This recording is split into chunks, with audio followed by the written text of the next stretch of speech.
bienvenue dans la mini-série « La biologie du sens ».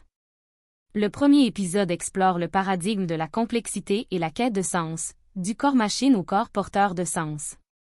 Pendant des siècles, la médecine nous a enseigné que le corps est une machine, la maladie un dysfonctionnement et les symptômes des erreurs à faire taire. Mais que se passerait-il si le corps ne dysfonctionnait pas? Et s'il cherchait à s'adapter? C'est ainsi que naît la biologie du sens. Le changement de paradigme. Le 20e siècle a marqué une rupture profonde en science. Des auteurs majeurs ont commencé à démontrer que la réalité n'est pas linéaire, que la vie est imprévisible et que le tout est plus que la somme de ses parties. Thomas Kuhn a parlé de changement de paradigme. Lorsqu'un modèle ne permet plus d'expliquer la réalité, un autre doit émerger. Fritjof Capra a démontré que les systèmes vivants sont des réseaux, dynamiques et relationnels. Edgar Morin a introduit la pensée complexe, intégrer sans réduire, comprendre sans fragmenter et unifier le corps, l'esprit, la société et la culture. Ivan Illich dénonce une médecine qui médicalise la vie, engendre la dépendance et cause plus de tort que de bien.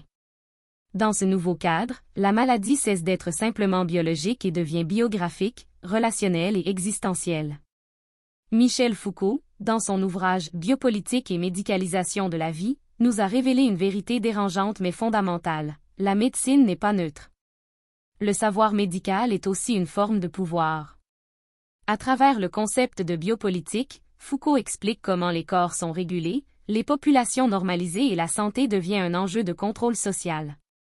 Seuil diagnostic, protocole, classification, statistique. Il ne s'agit pas seulement de science, mais d'instruments de pouvoir. Dans ce système, la normalité est imposée, la différence pathologisée et la vie gérée. La biologie du sens rompt avec cette logique car elle ne gouverne pas le corps, elle l'écoute. Jem Bray, Épidémiologie critique et déterminisme social. Originaire d'Amérique latine, Jem Bray dénonce un autre angle mort du modèle hégémonique, la réduction de la maladie à l'individu. Bray introduit la notion de déterminisme social de la santé, démontrant que le symptôme ne trouve pas son origine uniquement dans le corps, la maladie est aussi politique, la souffrance est produite par des systèmes inégalitaires. Précarité, violence, surmenage, musellement, exploitation, tout cela s'inscrit dans le corps. La biologie du sens ne nie pas le biologique, mais ne déconnecte pas non plus le corps du monde. En cela, elle rejoint la pensée complexe de Morin. Le biologique, le psychique, le social et le culturel sont codéterminés. Féministe cure, le corps comme territoire médical. La pensée féministe a été l'une des critiques les plus pertinentes du système médical moderne. Des auteurs majeurs, tels que Barbara Ehrenreich et Deirdre English, ont dénoncé la médicalisation du corps féminin et la délégitimation du savoir des femmes. Silvia Federici a montré comment le contrôle du corps féminin était au cœur de la construction du capitalisme moderne. Judith Butler a remis en question la normalisation des corps et la pathologisation de ce qui ne correspond pas aux normes.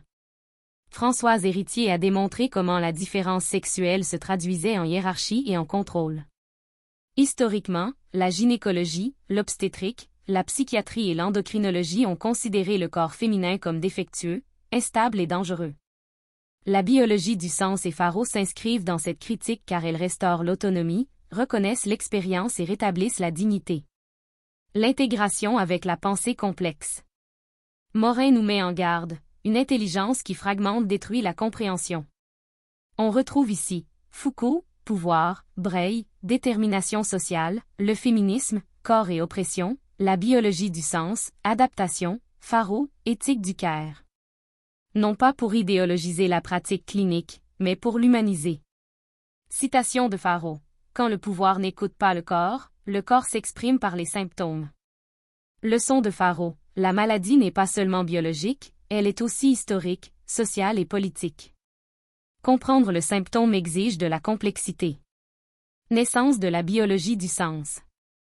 La biologie du sens naît d'une question radicale. Et si les symptômes avaient une signification biologique adaptative? Il ne s'agit ni de psychologie positive, ni de pensée magique, ni de spiritualisation naïve. C'est une lecture clinique et philosophique du corps vivant. On y retrouve la complexité, Morin, la biologie cohérente, Hamé, l'intégration des niveaux, Wilber, le regard symbolique, Jung et l'éthique du Caire. Du corps-machine au corps avec DSN. Dans l'ancien modèle, on corrige, on inhibe, on remplace. Dans la biologie du sens, on écoute, on comprend et on accompagne. Le symptôme n'est pas le problème. Le symptôme est le langage de l'organisme lorsqu'il n'y avait pas d'autre issue. Passage vers Faro. La méthode Faro est née de cette révolution épistémologique. Elle intègre la biologie du sens, la nouvelle médecine allemande, la psychologie des profondeurs, la médecine traditionnelle chinoise, le taoïsme médical et une éthique clinique non violente. Faro ne lutte pas contre le corps. Faro chemine avec lui. Enseignement final de Faro. Lorsque la science cesse de fragmenter la vie, le symptôme cesse d'être un ennemi et devient un message. Phrase finale de Faro. La vie ne fait pas d'erreur, elle s'adapte. Cette série est pour vous si vous sentez que le modèle médical actuel est insuffisant, vous percevez une cohérence derrière le symptôme, vous recherchez une médecine porteuse de sens, consciente et éthique. Voici la biologie du sens. Et ce n'est que le début. À bientôt. Abonnez-vous à la chaîne, likez et partagez cette vidéo pour sensibiliser le public. Suivez notre formation, la biologie du sens. Informez-vous grâce à la science et à la pleine conscience, car en matière de santé, le savoir n'est pas neutre, il est vital.